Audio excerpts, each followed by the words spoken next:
जितने लोग कथा सुन रहे हैं आस्था चैनल पर, पंडाल में, फेसबुक, यूट्यूब पर, तर्पण शिव महापुराण में इस नाम का उच्चारण 5 बार आप लोगों को करना है। ये स्वधा दक्ष प्रजापति की बेटी है और पितरों की धर्म पत्नी है।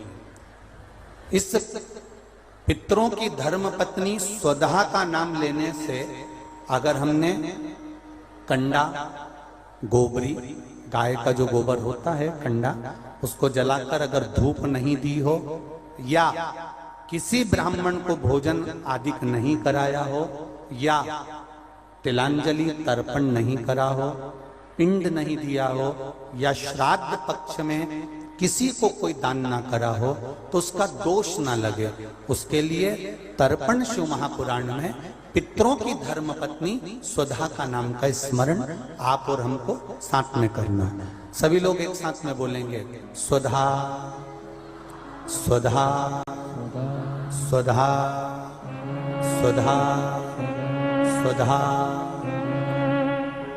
बस ये 5 बार जो उच्चारण आपने पितरों की धर्मपत्नी स्वधा का करा है, जिस समय पर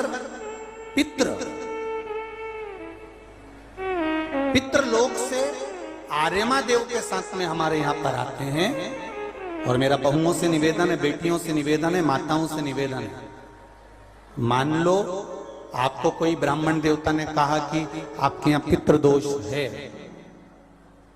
आपको कह दिया कि पितृदोष है, तो आपको घबराना नहीं है कि महाराज जी मुझे क्या करना पड़ेगा। पितृदोष है, एक चावल का दाना घर में से लीजिए, हथेली पर रखिए, पानी का जो मटका होता है, हंडा होता है, पानी का जो मटका है, हंडा है, जहां पर रसोई घर में तुम पानी रखते हो, उस हंडे के पास में, मटके के पास में उस चावल के दाने को लेकर जाइए, अपने पितरों का स्मरण कर कर स्वधा स्वधा स्वधा स्वधा स्वधा 5 बार बोलकर शंकर भगवान के शिवलिंग पर, तुम्हारे घर में शिवलिंग हो तो घर में, और अगर मंदिर में शिवलिंग हो तो मंदिर में, उस चावल के दाने को चढ़ा दीजिए। कैसा भी पितृदोष होगा समाप्त हो, मात्र स्वधा का स्मरण बहुत।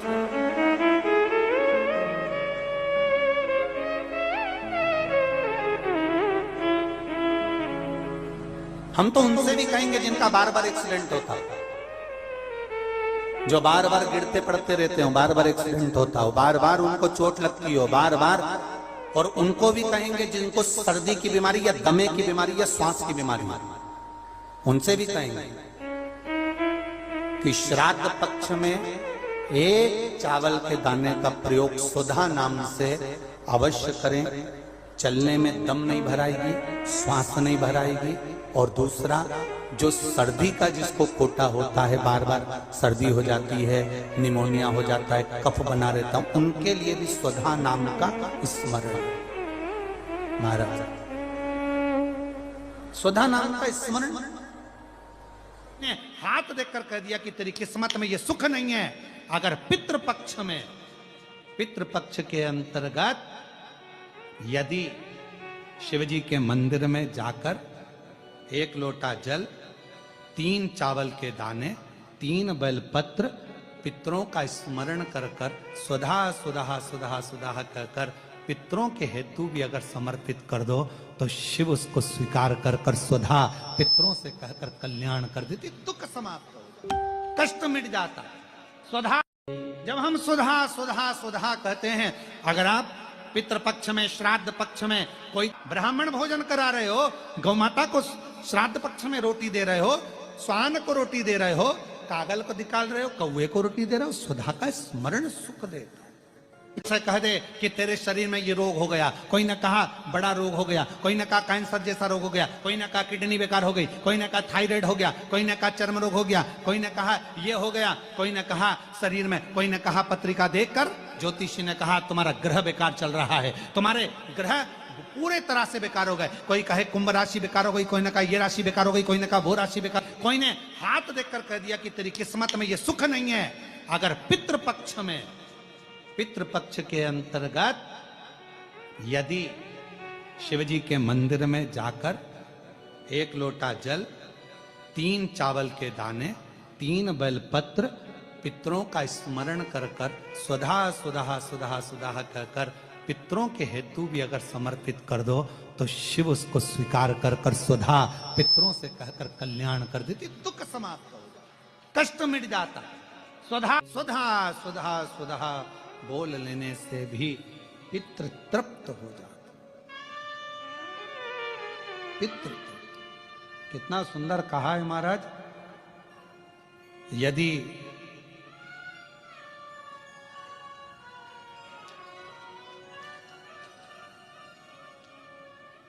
घर में यदि क्लेश उत्पन्न हो जाता है,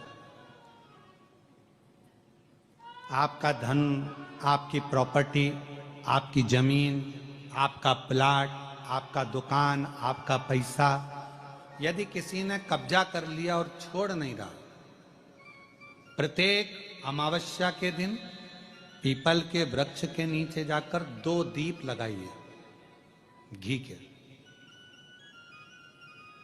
दोनों दीप के सामने एक हल्दी का चावल, एक कुंकू का चावल का दाना रख दीजिए और स्वधा स्वधा स्वधा स्वधा 3 बार कह दो और स्मरण करो, हे हमारे कुलदेव, पितृदेव, शिवदेव, महादेव, कृपा कर कर मेरा जो जमीन है, मेरा जो धन है, मेरी जो प्रॉपर्टी है, मेरा पैसा लोगों ने हथिया लिया, देते नहीं। अपना गोत्र बोलकर स्मरण कर कर बाबा मेरा धन मुझे वापिस ला कर दो। एक अमावस्या पर करो, फिर अगली अमावस्या करो, ऐसे 2-4 अमावस्या करोगे, जिसने ले रखा है वो खुद सोचेगा कि मुझे क्या हुआ कि मुझे देना है, उसका पैसा चुकाना है, धन रखेगा नहीं। पितृ स्वधा का नाम स्मरण करते से जब हम सुधा सुधा सुधा सुधा कहते हैं, पितृ उसको स्वीकार करते हैं। जैसे अग्निदेव की धर्म पत्नी स्वाहा, क्या है, जम के बोलो जरा, स्वाहा। जब हम यज्ञ करते हैं सांकल्य देते हैं, ओम वैष्णवे स्वाहा, स्वाहा बोलते से ही अग्नि देवता की धर्म पत्नी उस भाग को देवताओं को देती है। उसी तरह तर्पण, तिलांजलि, पिंड, तर्पण आदि जितने भी हम पितरों के लिए कर्म करते हैं उसमें हम स्वधा स्वधा बोलते हैं। जब स्वधा बोलते हैं तो वो स्वधा पितरों को भाग देती है और पितरों से कहती हैं, ये मेरा बेटा दुखी है, इसको ये तकलीफ है, इसको ये कष्ट है, तुम इसका ये कष्ट पितृदेव मिटा दीजिए, महादेव की आज्ञा है, इसको सही कर दीजिए, सही कर दीजिए। करते श्रेष्ठ करते। ओम जयंती मंगलकारिणी भद्रकाली कपालिनी दुर्गा क्षमा शिवा स्वाहा स्वधा नमोस्तुते।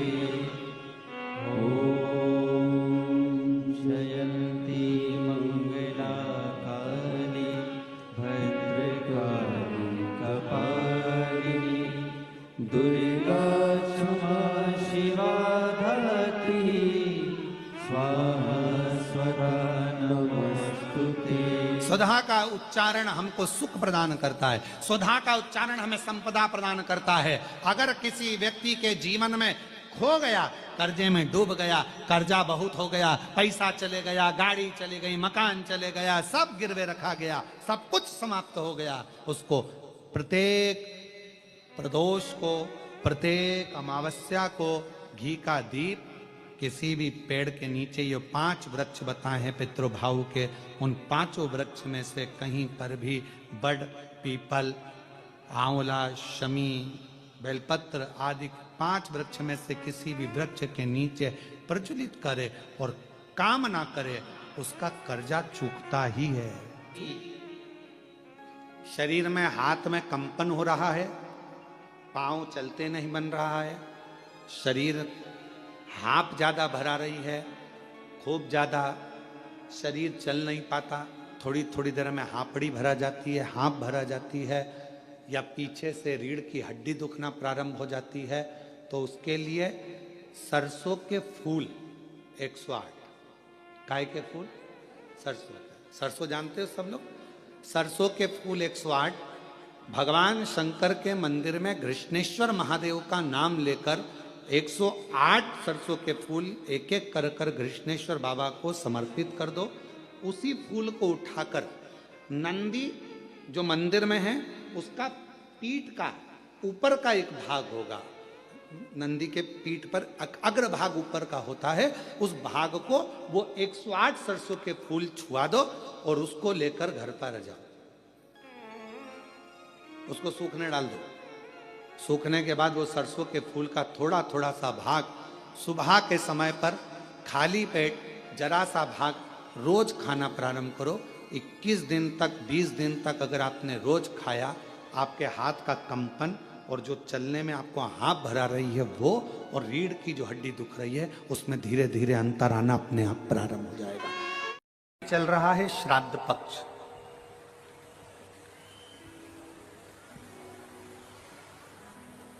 श्राद्ध का मतलब है श्रद्धा।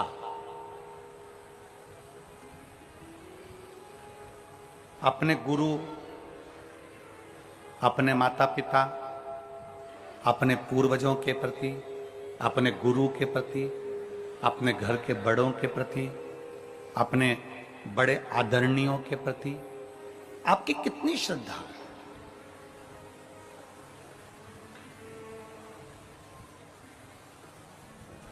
दुनिया के लोग कहते हैं कि अगर हम पितरों का स्मरण ना करें तो हमारे पितर रुष्ट हो जाते हैं। हम अपने पितरों का भजन ना करें तो हमारे पितर रुष्ट हो जाते हैं। परशु महापुराण की कथा कहती है, कोई ने कहा कि नखून मत काटना, पितर रुष्ट हो जाएंगे। कोई ने कहा महिलाएं ज्यादा श्रृंगार मत करना, पितर रुष्ट हो जाएंगे। कोई ने कह दिया नया साड़ी मत लेना, नया वस्त्र मत लेना, पितर रुष्ट हो जाएंगे। पहले आप और हम समझें कि पितृपक्ष को हम समझें। किसी ने कहा नखून मत काटना, किसी ने कहा नया कपड़ा मत लेना, पितृपक्ष में 16 दिन नए कपड़े नहीं लेना चाहिए। कोई कहे ये नहीं करना चाहिए, कोई कहे मकान का मुहूर्त, कोई कहे ये मुहूर्त, कोई कहे वो मुहूर्त, कोई कहे अच्छा काम करने के लिए मत जाओ, अच्छा मंगल कार्य के लिए आगे मत बढ़ो। शिव महापुराण की कथा कहती है कि पितृ बुरे नहीं होते हैं,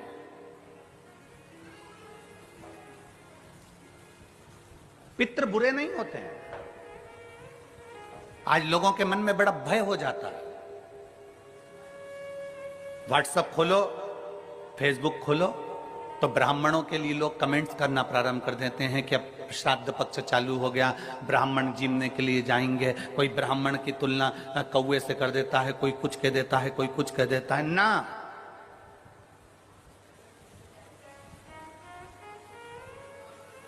गायत्री करने वाला ब्राह्मण, वेद पाठ करने वाला ब्राह्मण, संध्या करने वाला ब्राह्मण की तुलना किसी साधारण से नहीं होती, उसकी तुलना तो स्वयं नारायण और ब्रह्मा से होती है, स्वयं नारायण और ब्रह्मा से होती है।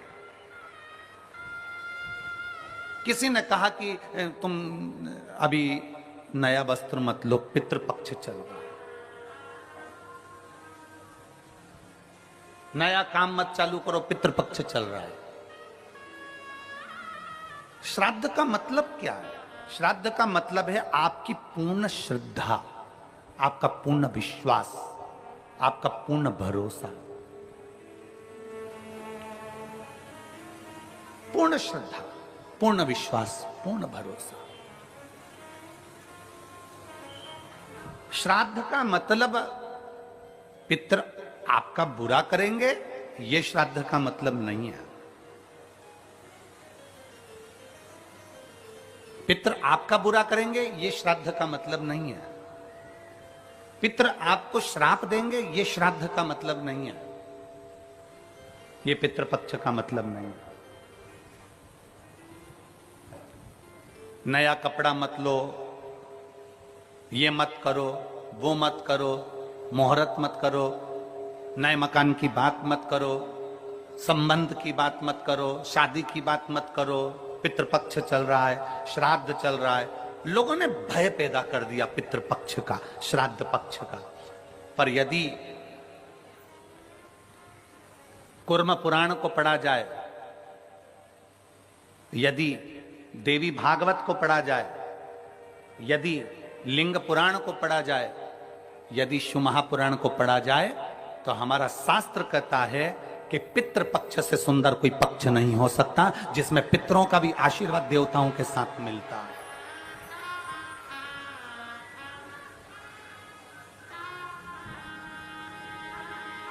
पितरों का भी वर हमें प्राप्त होता है।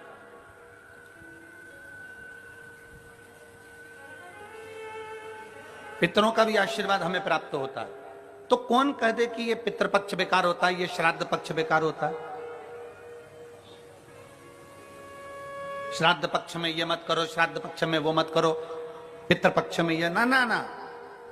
शिव महापुराण की कथा कहती है पितृपक्ष वो पक्ष है कि बाकी के समय में, बाकी के पक्षों में तो केवल देवता का आशीर्वाद मिलता है, पर श्राद्ध पक्ष में देवताओं के साथ में पितरों का भी आशीर्वाद प्राप्त होता है, हमारे पूर्वजों का आशीर्वाद प्राप्त होता है।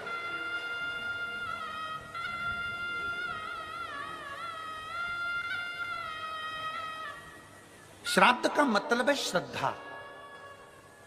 आपकी श्रद्धा कितनी है? कितने लोग हैं यहां पर जो बैठे हैं जो शंकर जी के मंदिर में एक लोटा जल चढ़ाते? जरा हाथ उठाओ। सब चढ़ाते हो? रख लो, वापिस रखो, वापिस रखो। और पितृपक्ष श्राद्ध का समय गलत समय नहीं है। कोई काम आपको शुरू करना है तो पितृपक्ष में शुरू कर सकते हो। उसमें देवता और पितर दोनों का वर रहता है, दोनों का वर।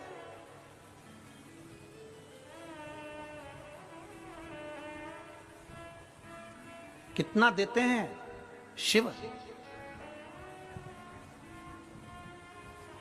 शिव महापुराण में कथा आती है पितरों की 3 बेटियां, मैना, धन्या, कला।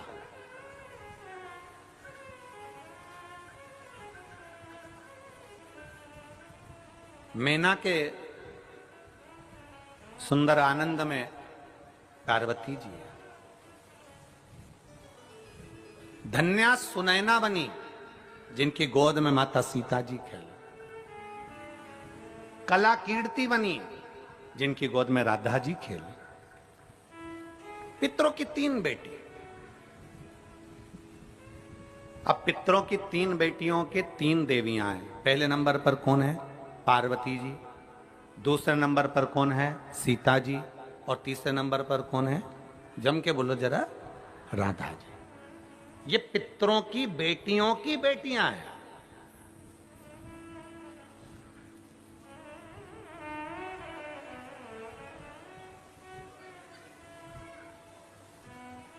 अगर पितृपक्ष बेकार होता, श्राद्ध पक्ष अगर बेकार होता, तो इन 3 देवियों का नाम उच्चारण करने से जीव कैसे पार हो जाता है? जरा विचार तो करो कि हमारे यहां गौरी शंकर, सीताराम सीताराम, राधे श्याम, राधे श्याम, राधे श्याम उच्चारण करा जाता है। राधा का नाम स्मरण किया, सीता का नाम स्मरण किया, पार्वती जी के नाम का स्मरण किया,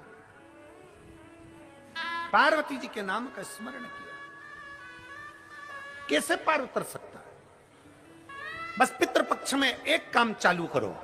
पितृपक्ष में बन सके गौ माता को रोटी दो, पितृपक्ष में बन सके गौ माता को जल दो, पितृपक्ष में बन सके तो भूखे को भोजन कराओ, प्यासे को पानी पिलाओ।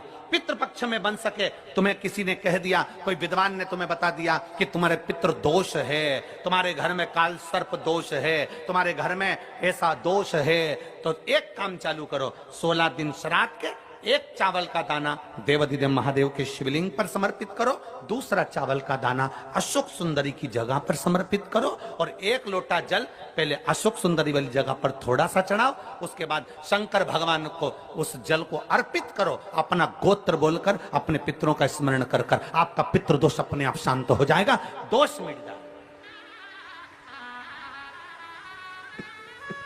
आपका पितृदोष शांत, आपका दोष समाप्त।